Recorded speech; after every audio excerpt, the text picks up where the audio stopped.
Assalamualaikum warahmatullahi wabarakatuh. Alhamdulillah wassalatu wassalamu ala sayyidina Rasulillah sayyidina wa maulana Muhammad bin Abdullah wa ala alihi wa sahbihi wa man wala.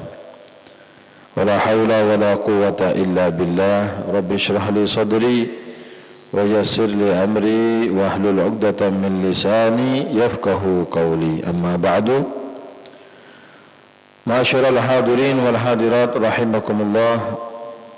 Alhamdulillah, kita panjatkan puji syukur kehadirat Allah Subhanahu wa taala pada pagi hari yang mubarak ini.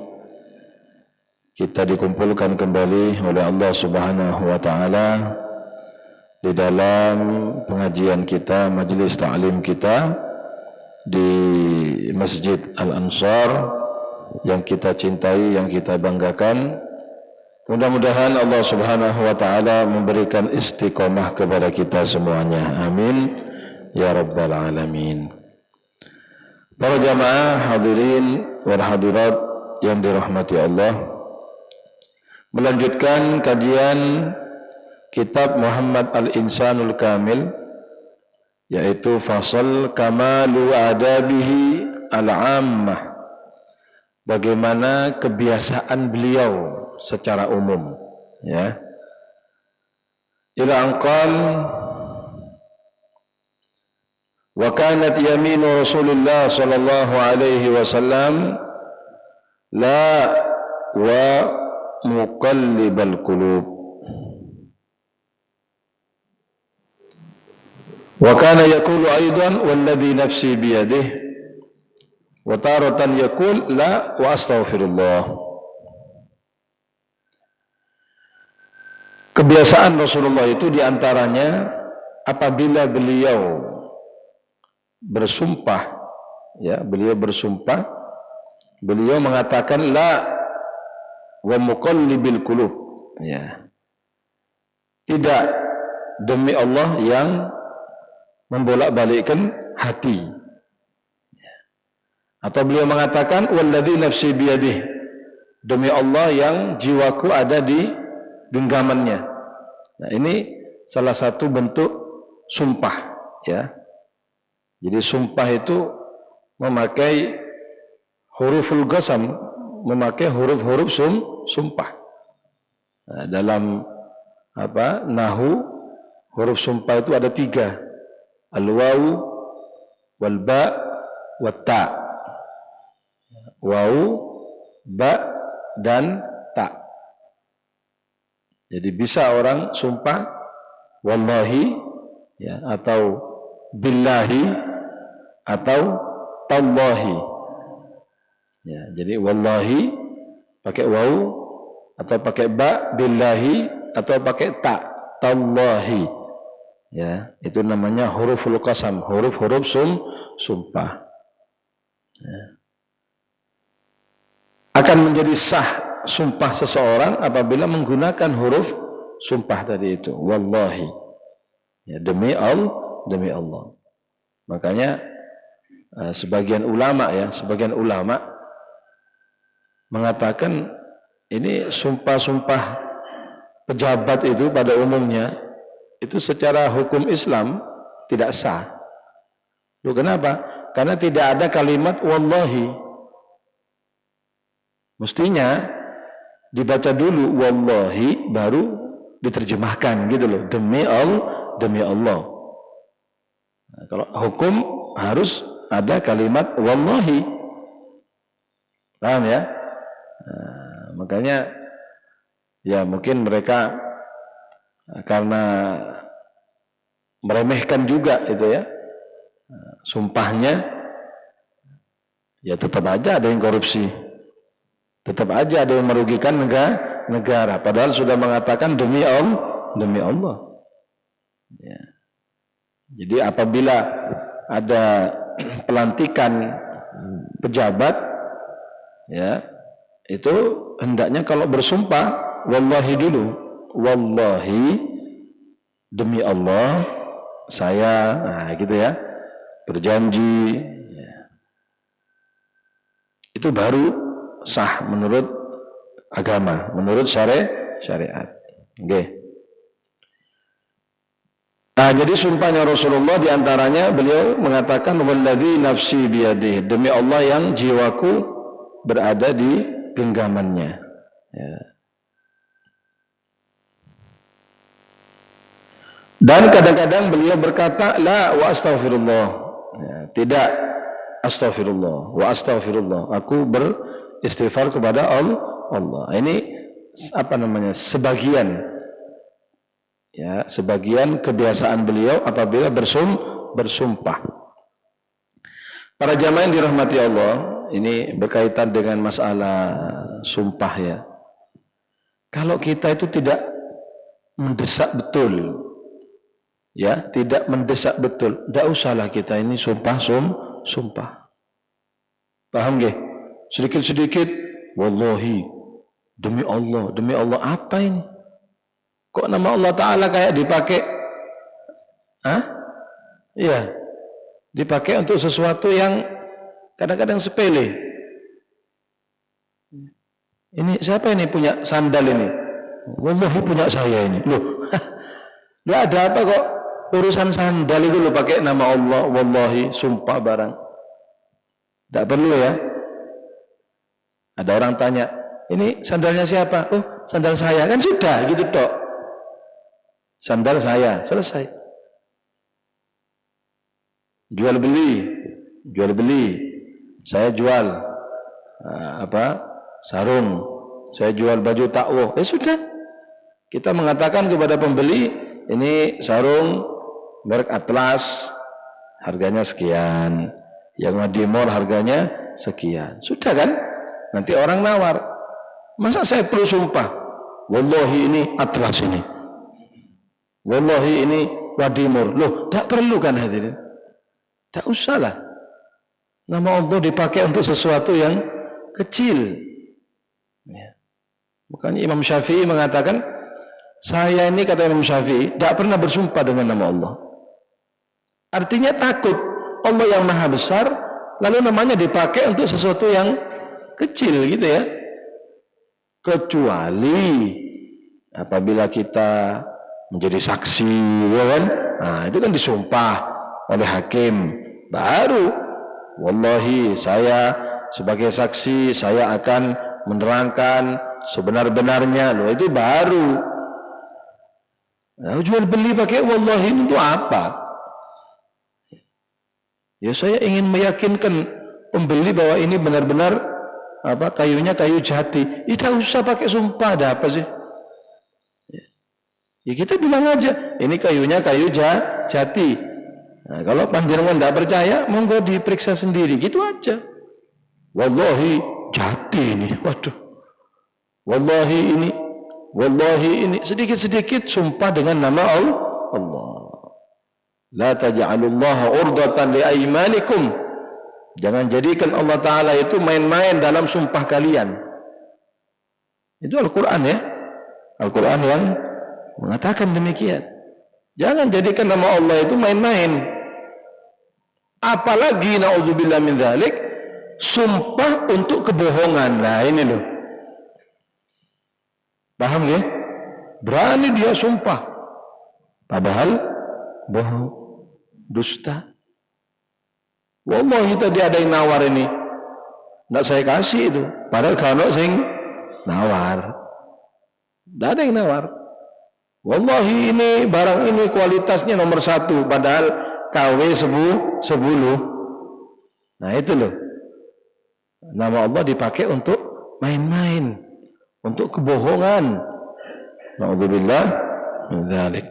Enggak usah sumpah-sumpah.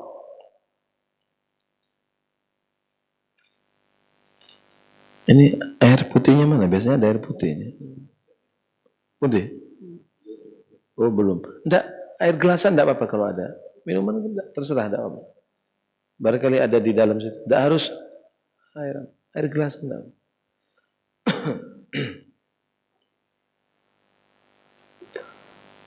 Kemudian kita lanjutkan Di antara kebiasaan Rasulullah sallallahu alaihi wasallam, nah nggih.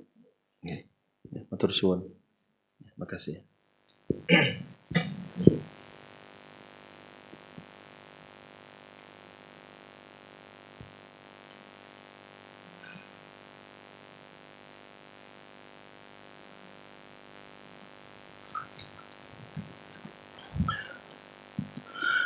Wa kana idza jalasa ma ashabihi.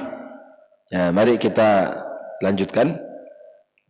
Apabila beliau duduk dengan para sahabatnya, thumma arada an yanhadha, kemudian beliau ingin bangun. Ya, jadi setelah duduk kepingin bubar ya majelis, qala, maka beliau membaca doa, subhanakallahumma wa bihamdika asyhadu an la ilaha illa anta astaghfiruka wa atubu ilaik. Ya, jadi apa yang biasa kita baca ini ya, habis tahlil biasanya ya, sebelum buyar itu loh. Nah, baca doa, duduk-duduk dengan teman-teman, sebelum buyar baca doa. Itu namanya doa kafaratul majlis.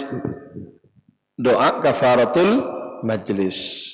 Subhanakallahumma wa bihamdika asyhadu an la ilaha illa anta astaghfiruka wa atubu ilaik. Ya. Wa yaqul, dan beliau bersabda, hadza kafaratu ma yakunu fil majlis. Ini kafaroh. Apa kafaroh itu?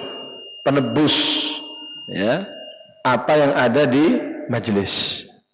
Jadi kafarohnya majlis adalah membaca doa tadi. Ya, mungkin di majlis tadi ada sesuatu yang kurang baik atau omongan-omongan yang kurang baik, nah, itu kafarohnya membaca doa tadi.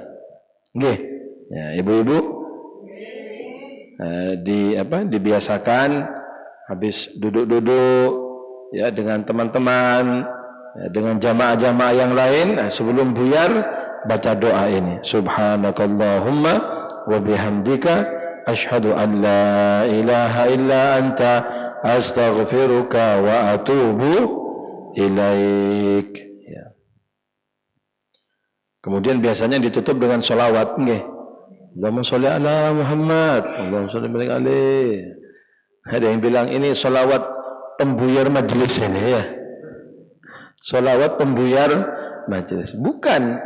Tidak ada sholawat pembuyar majelis. Memang kita dianjurkan menutup majelis itu dengan sholawat. Loh nggih.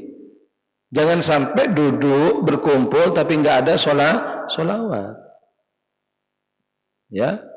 Malah ada riwayat kalau kita ini duduk kumpul dengan teman-teman ya, tidak ada sholawat, itu seperti kita duduk duduk di jamuan bangkai ya, jadi bau semua. Nah, makanya untuk menghilangkan itu semuanya ya baca sholawat di majelis, itu harus ada sholawat. Nggih.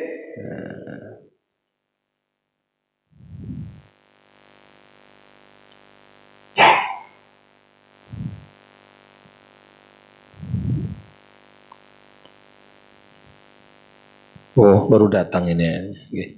Matur suwun.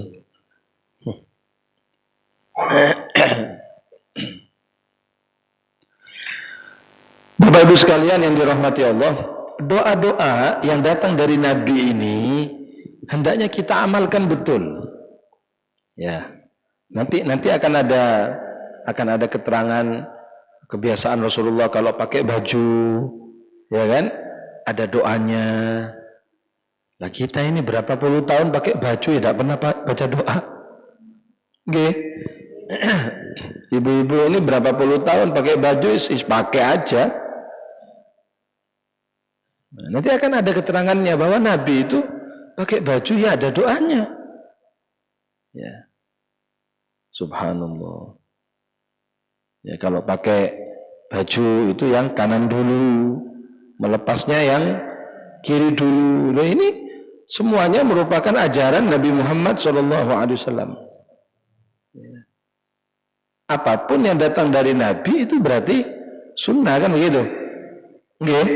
Nah, kalau Anda mengikuti ya berarti Anda menjalankan sunnah. Jadi panjenengan masuk masjid kaki kiri apa kaki kanan ini? So estua. Apa mencolot?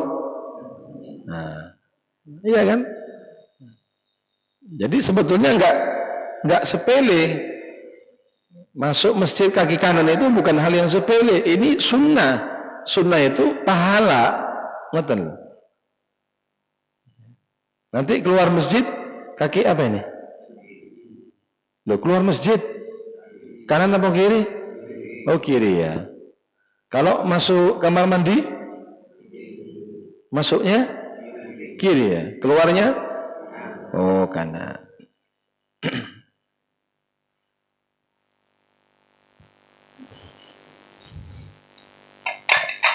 Monggo sambil diminum ya.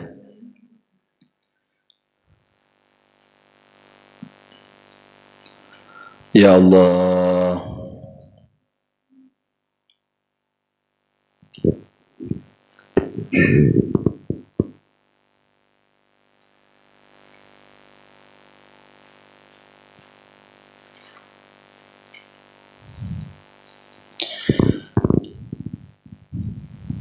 Rasulullah sallallahu alaihi wasallam ya, apabila beliau hendak keluar rumah, beliau baca doa. Beliau baca doa. Ya. Ini biasa kita mengamalkan kalau keluar rumah baca doa apa? Bismillah tawakkaltu 'ala Allah, la haula wala quwata illa billah. Ya. Itu ada tambahan doa. Allahumma inni a'udzubika an azilla au zalla au adilla au udalla au udlim au udlam au ajhal au yujhal alayya. Nah, itu doa dari Nabi sallallahu alaihi wasallam. Nggih. Nah, ini doa-doa seperti ini hendaknya kita amalkan, kita baca. Insyaallah kalau Anda sebelum keluar rumah tadi membaca doa, ya, nanti masuk rumah baca doa, Masya Allah, rumahnya barokah, nggih. Terus di jalan insya Allah dijaga oleh Allah. Ya, rumahnya barokah, insya Allah di jalan dijaga oleh Allah.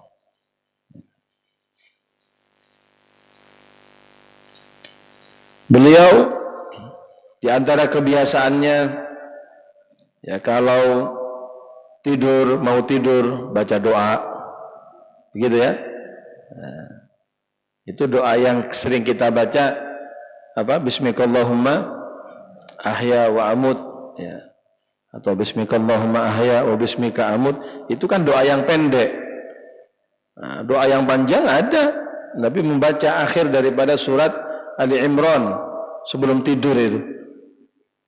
Ini kalau kita amalkan, Masya Allah, ya, insya Allah mimpinya mimpi yang bagus-bagus. Nah, kita ini tidur tidak baca doa langsung blek wis, nggih, kesel. Ya.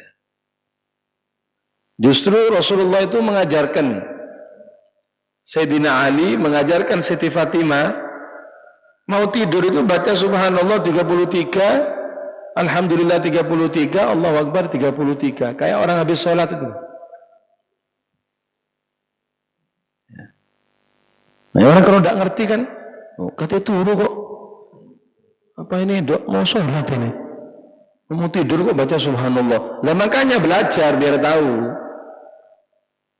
Hadir majelis itu biar ada wawasan. Oh, ternyata memang termasuk doanya tidur itu baca Subhanallah 33, Alhamdulillah 33, Allahu Akbar 33, seperti kita habis sholat.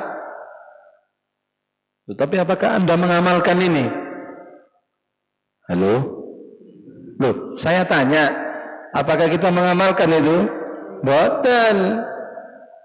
Ibu-ibu, baca nopo. Lah iya. Ya oke lah.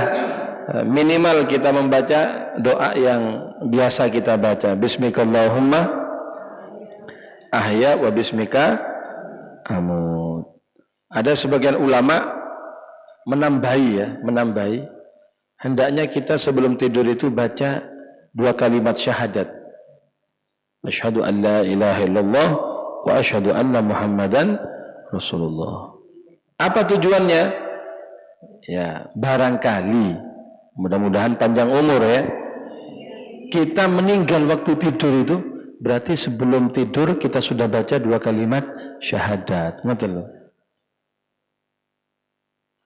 Loh apa ada Beb orang tidur 14? Loh banyak.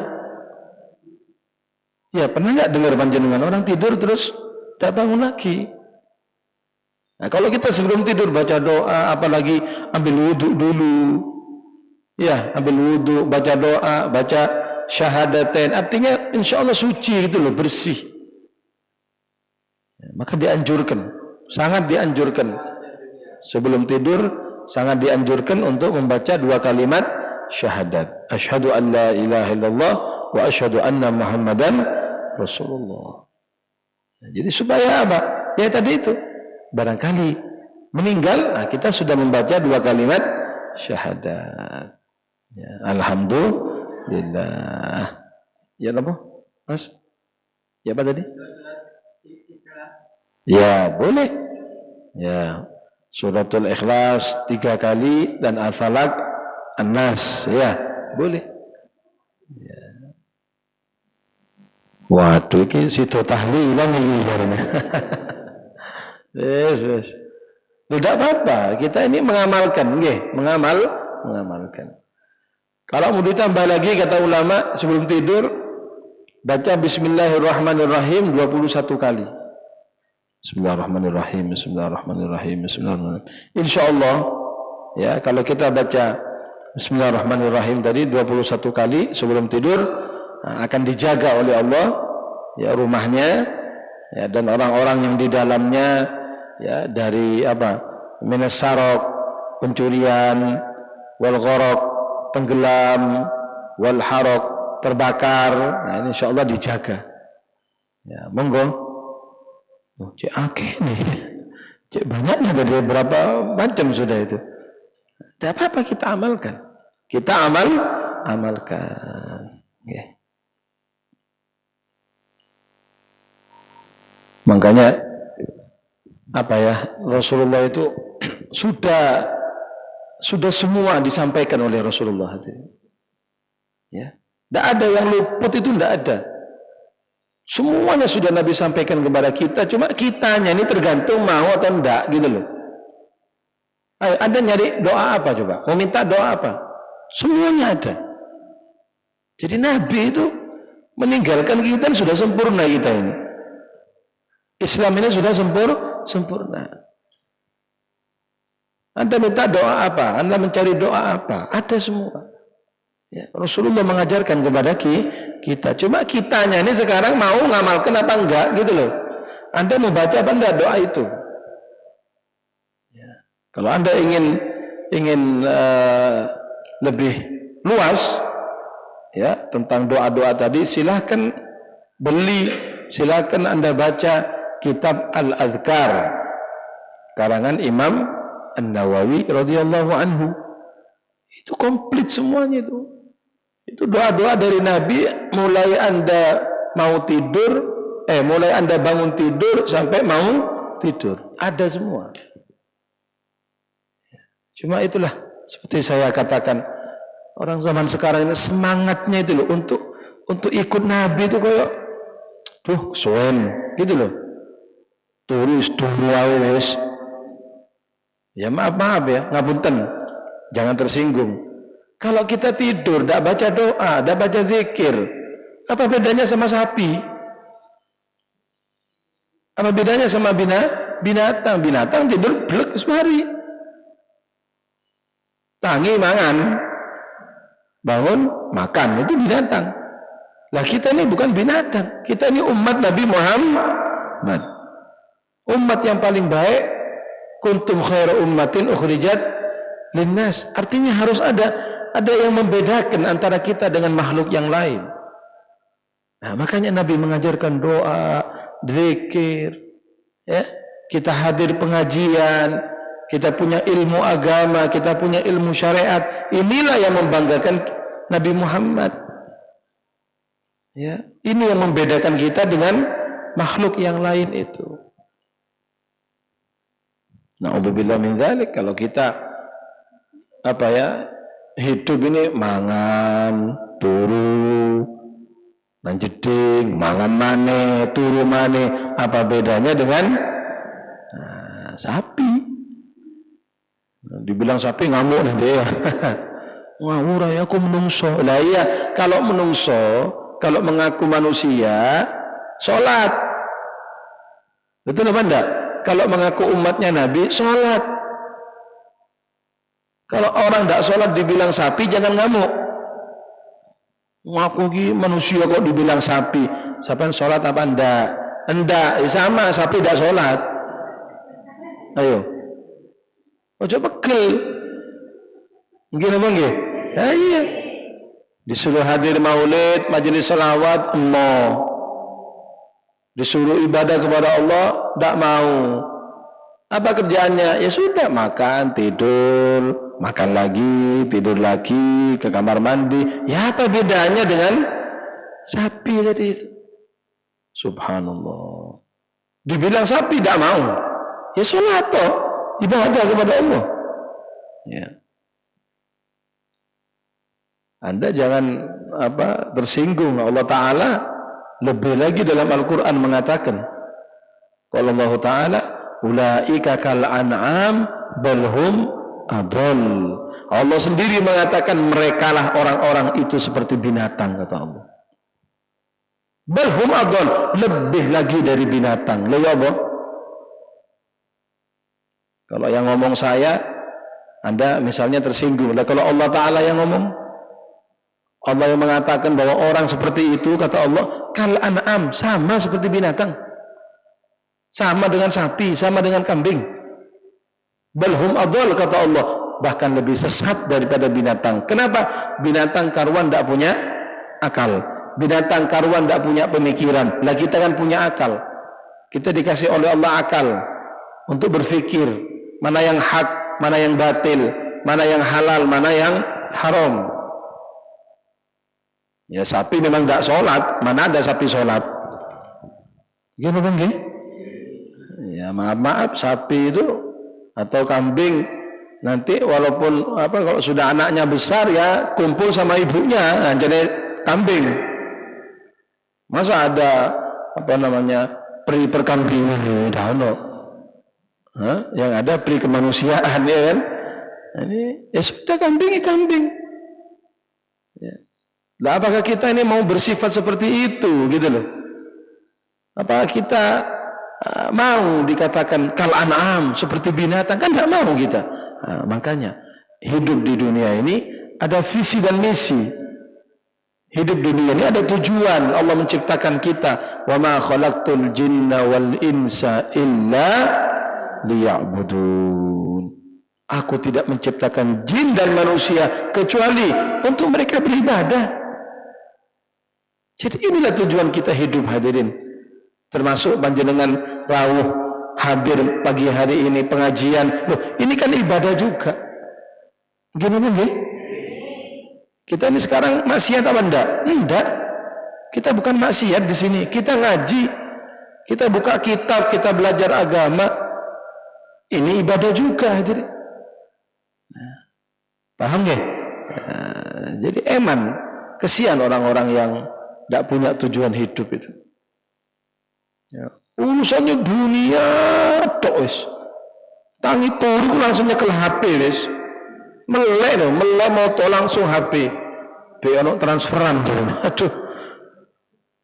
Bangun tidur itu baca doa dulu, alhamdulillah. Nggih. Alhamdulillahilladzi ahyana ba'dama amatana wa ilaihin nusyur. Segala puji bagi Allah yang telah menghidupkan aku setelah mematikan aku. Alhamdulillah. Istrinya dibanguni, dek Dek, subuh dek, ayo sholat. Iya, anaknya, le, tangi le, ayo subuh, bangun semuanya, wudhu, sholat subuh berjamaah. Ya itu Anda berarti punya tujuan hidup. Subuh melungker kabeh. Azan subuh gak krungu belas wis. Suaminya, istrinya, anaknya, tidak ada yang sholat subuh. Apa tujuan hidupnya di dunia ini? Hati-hati. Ya. Ya Allah.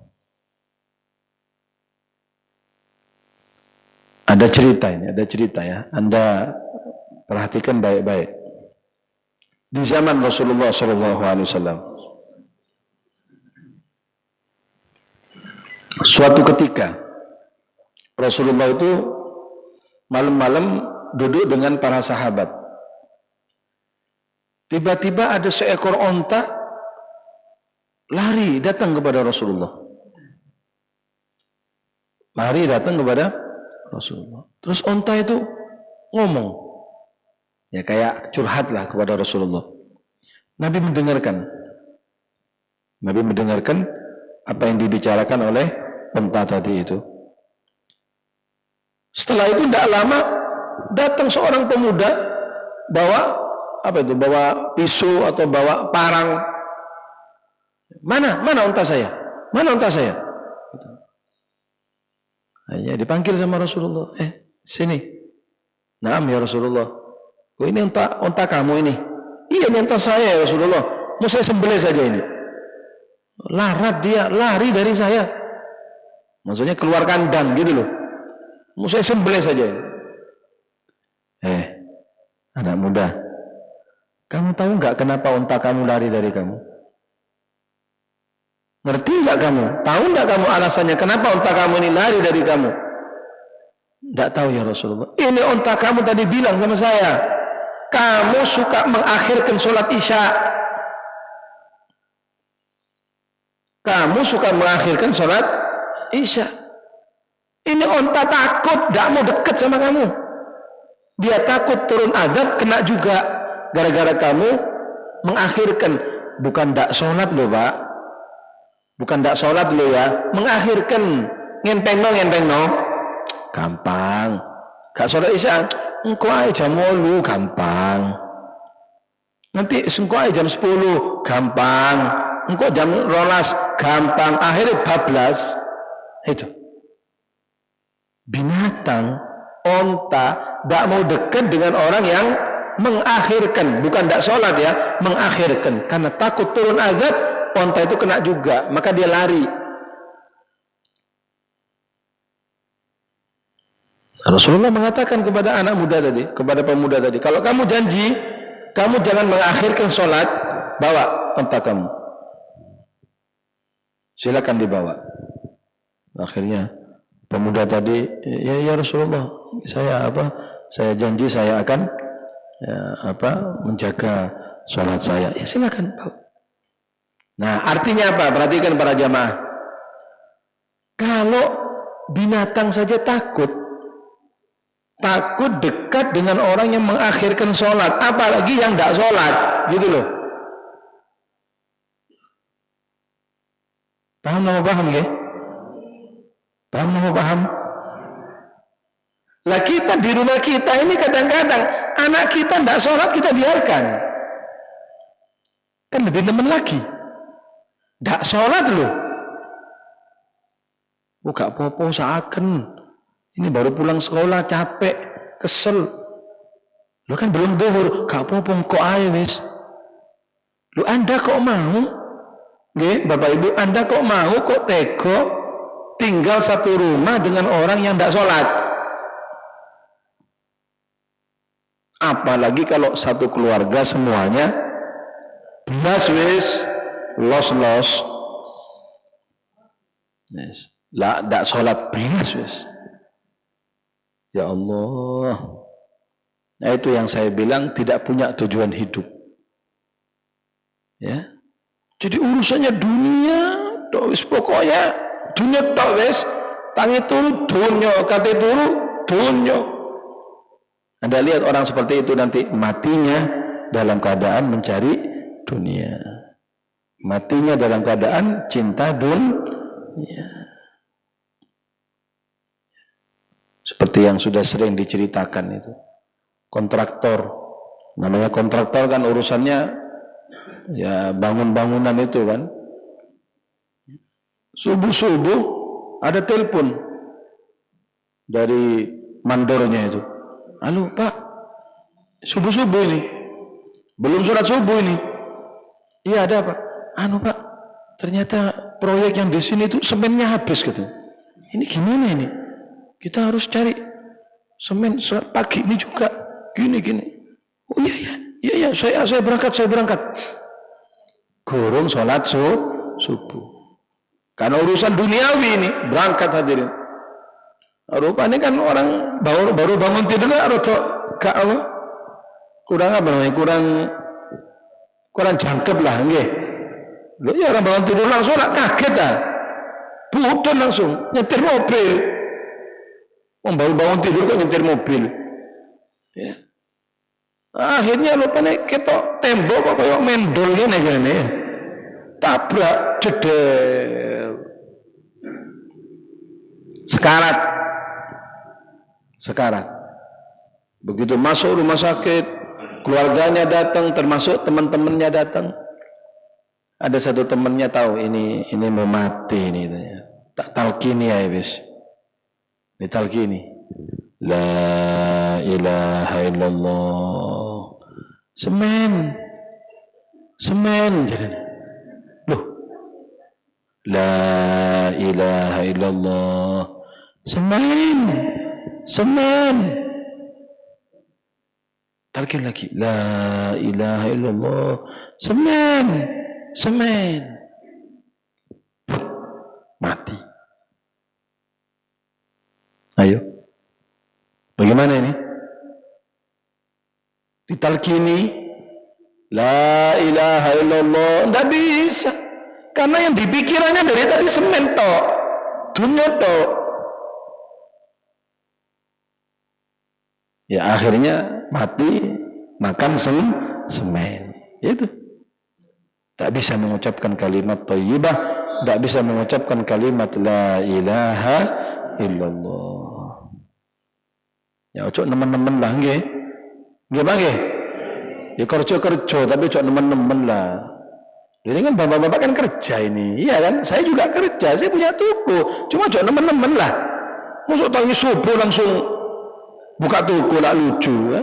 Duduk dulu di masjid ya. Kayak bapak-bapak ini kan enak ini. Habis sholat subuh baca wirid sambil nunggu saya ya. Iya kan? Tuh, tadi nunggu apa enggak sih? Lah iya kan? Nunggu nanti Habib gak teko-teko ya. Duduk ada minuman apa? Diminum pengajian. Lu enak. Pulang ke rumah ketemu anak istri nanti jam 8 baru berangkat kerja. Lu kan normal gitu loh. Atau jam 9 baru berangkat. Wajar. Lah mari subuh langsung golek semen. Di mana toko yang buka coba? Ya tadi itu hubud dunia. Eman, kalau kelewatan eman, engkau batiku saat ini, apa kurang segini? Nanti saya dikejar target saya. Astagfirullahaladzim. Akhirnya tujuannya terbalik. Yang dia awalnya kepingin kalau nanti banyak harta dia menjadi tenang, malah sekarang tidak pernah tenang karena diperbudak oleh harta. Tidak pernah tenang hidupnya. Yang lebih tenang bapak-bapak ini, ibu-ibu ini tenang. Macamnya gak ada penggawean nih. Ya, tenang, santai. Gitu nih. Loh, temenan lah. Santai. Ya, waktunya sholat. Nggih. Iya, nanti badal maghrib ono tahlilan tonggone mati mangan. Wis enak. Nggih. Ya, ono selawatan, budal selawatan mangan. Enak wis. Ibadah terus gitu loh. Ibadah jalan. Kerja ya kerja, normal, wajar-wajar saja. Bukan kita tidak boleh kerja, ya kerja tetap hadirin. Tetap kerja. Kerja itu juga ibadah kan gitu. Nah, tapi waktunya itu diatur. Waktunya diatur, waktunya di-manage. Ya. Subhanallah. Ya begitulah orang yang cinta dunia, lupa segalanya. Lupa waktu, lupa masjid. Anda boleh tanya tuh orang-orang yang cinta dunia. Coba tanyakan, sudah berapa lama tidak pernah ke masjid? Lebih kan Jumatan, tidak Jumatan. Sampai di kandangnya nggak percaya sampai ini. Tidak Jumatan di kantornya, tidak berangkat Jumat. Tanyakan kepada mereka yang hubbud dunia, cinta sama harta, sholat Jumat tidak pernah. Tidak pernah hadir ke masjid, tidak pernah itu. Berapa tahun dia tidak pernah ke masjid? Coba. Nanti akhir-akhirnya apa? Jenazahnya yang ke masjid. Terakhir, baru jenazahnya yang dibawa ke masjid. Kalau saya jadi takmirnya, maaf, ini orang tidak pernah ke masjid, sholatkan di rumahnya, ngono wae wis.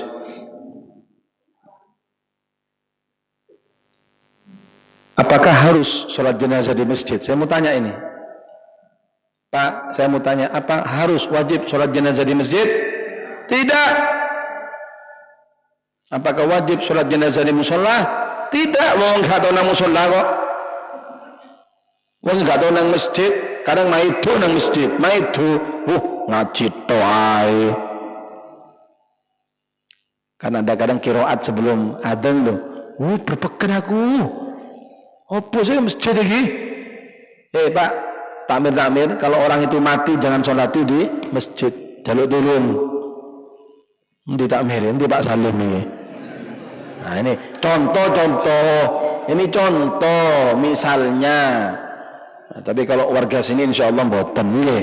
Misalnya kalau ada orang yang tidak senang ke masjid lalu mati, tidak usah disolati di. Tidak harus kok, tidak harus. Yang wajib itu menyolati. 4 fardu kifayah, memandikan, mengkafani, menyolati, menguburkan. Tidak ada harus di masjid, tidak. Solati di rumahnya tidak apa-apa. Loh kok sadis loh? Sadis apa? Tidak sadis, tidak sadis. Cuma ngasih pelajaran, ngerti nggih? Loh, iku kok disolati di omahe? Lah iya, gak tau nang masjid iki. Atau gini aja bilangnya, oh masjidnya yang tidak mau, ngono wis. Masjidnya sih nggak gelem, soalnya dia selama hidup nggak tahu nang masjid. Akhirnya tonggo-tonggo sebelah, waduh lek ngono aku nang masjid ayo lah, iya ayo sholat, ayo ke masjid, biar kalau mati disolati di masjid. Astagfirullah. Ya. Mudah-mudahan Allah memberikan barakah kepada kita. InsyaAllah majlis kita diridhai oleh Allah Subhanahu wa taala. Mugi-mugi kula panjenengan saya saged mengamalkan sunnah-sunnah Rasulullah, tuntunan-tuntunan Rasulullah. Amin ya rabbal alamin. Wa sallallahu ala sayyidina Muhammad wa ala alihi wasallam walhamdulillahi rabbil alamin. Al-Fatihah.